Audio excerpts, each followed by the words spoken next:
Nestled in the northeast of Victoria, the legacy of the Gold Rush era during the mid-1800s still adorns the main street of Beechworth.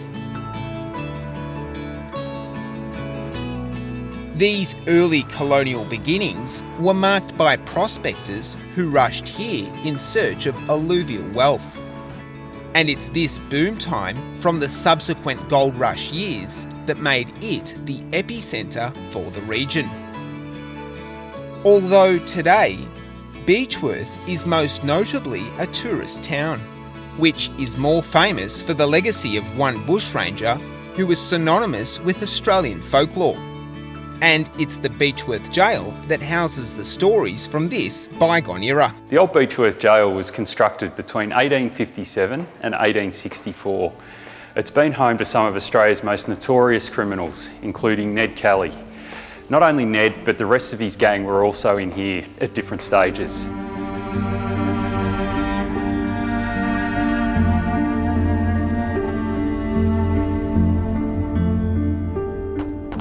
The outlaw Kelly gang were made famous by the siege at Glenrowan, where after years on the run, their final stand saw a shootout with the police. The gang, dressed in their iconic suits of armour, were immortalised in the public eye as rebels, standing up against the government and the British Empire in their crusade for justice for the rural poor. So cell number 30 was Ned's cell after the Glenrowan siege. Ned was transported to Melbourne immediately after the Glenrowan siege and then transported back up to Beechworth for his committal hearing. Ned was later taken to Melbourne, where after being convicted for his crimes and at the age of just 25, he met his end at the gallows.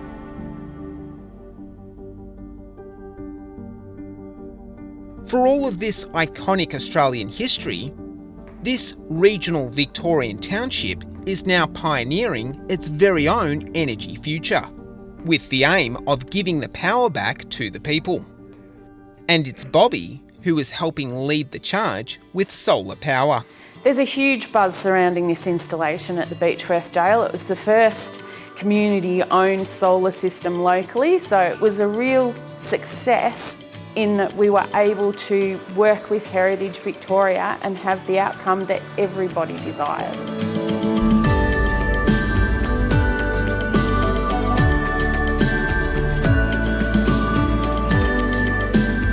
With the Beechworth Jail now a hive of social enterprise for the local community, this 30 kilowatt LG solar system being installed today is testament to the increasing self-sufficiency of the local community, who are now creating their very own energy network.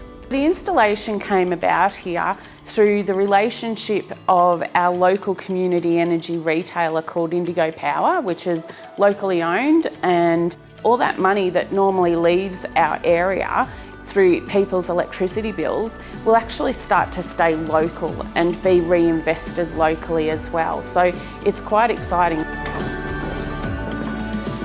With the electricity created from this new system helping to power local businesses and the nearby township, it's this sense of taking back control of the local energy supply that is fueling community energy projects like these all around the Indigo Shire. You have this real sense of being able to build a sustainable future, not only for the building but for the broader community as well, where there's less dependence on our old-fashioned electricity grid. It's this community ownership and that old-fashioned do-it-yourself mentality behind projects like these that makes regional townships pull their sleeves up so they can be ever more self-sufficient. And it's this achievement that fills the town with pride and joy.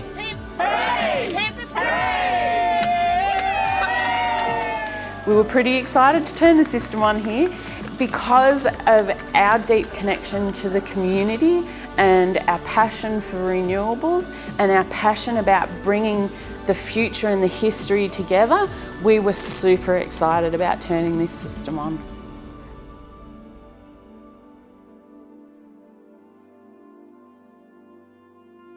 further out towards the border of New South Wales, homeowners from Yakandanda to Albury are also decreasing their dependence on coal-fired electricity with the installation of solar power. Although investing in high-quality solar power here is just one side to the equation of energy independence for homeowners, with the other side focusing on decreasing energy losses by building ever more airtight homes. If you're going to heat something, you just only want to do it once and hold that heat. The leakage is what is really the crucial part that you need to get hold of. And it's by reducing the amount of air leakage in a home using, in this case, a European-designed air circulation and heat recovery system that is hidden in this roof, plus an advanced taping and insulation membrane hidden within these walls that culminates together to help create this 10-star energy-rated home. The tape goes all the way around the doors, the windows, the walls to the floor, from the floor to the ceiling. It's used extensively. This technology is also coupled with a building technique that avoids traditional materials, like bricks that hold and trap heat, or fixtures and fittings that add to energy losses. Building a house like this is about keeping your costs or your outgoings as low as possible, so less heating, less cooling, all those sorts of things come into play so that way you're saving more for the future. And it's this level of energy efficiency with our homes that we should all be aspiring to as the gold standard. Because it's the cheapest and most economical way of decreasing your energy costs. With also a solar system and solar storage battery, it's homeowners, builders like Brendan and installers like Bobby that are taking back the power one house at a time. And by doing so, are the new pioneers carving the path forward to a more sustainable future.